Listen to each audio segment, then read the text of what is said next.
টানা দুদিন ধরেই ঢাকায় চলছে মুষলধারে বৃষ্টি। এতে ভোগান্তিতে পড়ছেন সাধারণ মানুষ। সড়কে দেখা দিয়েছে যানজট।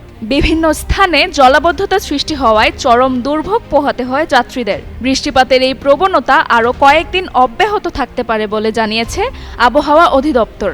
আগামী 5 মে পর্যন্ত এই পরিস্থিতি স্থায়ী হতে পারে বলে জানিয়েছে সংস্থাটি।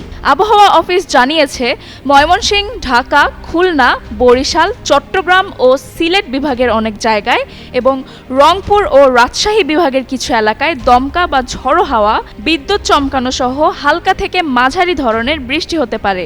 একই সঙ্গে দেশের বিভিন্ন অঞ্চলে মাঝারি থেকে অতি ভারী বর্ষণের আশঙ্কাও রয়েছে। সিনপটিক অবস্থার ব্যাখ্যায় জানানো হয়েছে, পশ্চিমবঙ্গ হয়ে উত্তর বঙ্গোপসাগর পর্যন্ত বিস্তৃত একটি লঘুচাপের বর্ধিতাংশ এই বৃষ্টিপাতের জন্য দায়ী।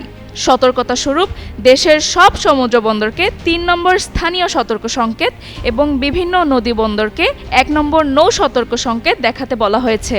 বজ্রপাত, দমকা হাওয়া ও শিলাবৃষ্টির সম্ভাবনা থাকায় সাধারণ মানুষকে প্রয়োজনীয় সতর্কতা অবলম্বনের পরামর্শ দিয়েছে আবহাওয়া অধিদপ্তর।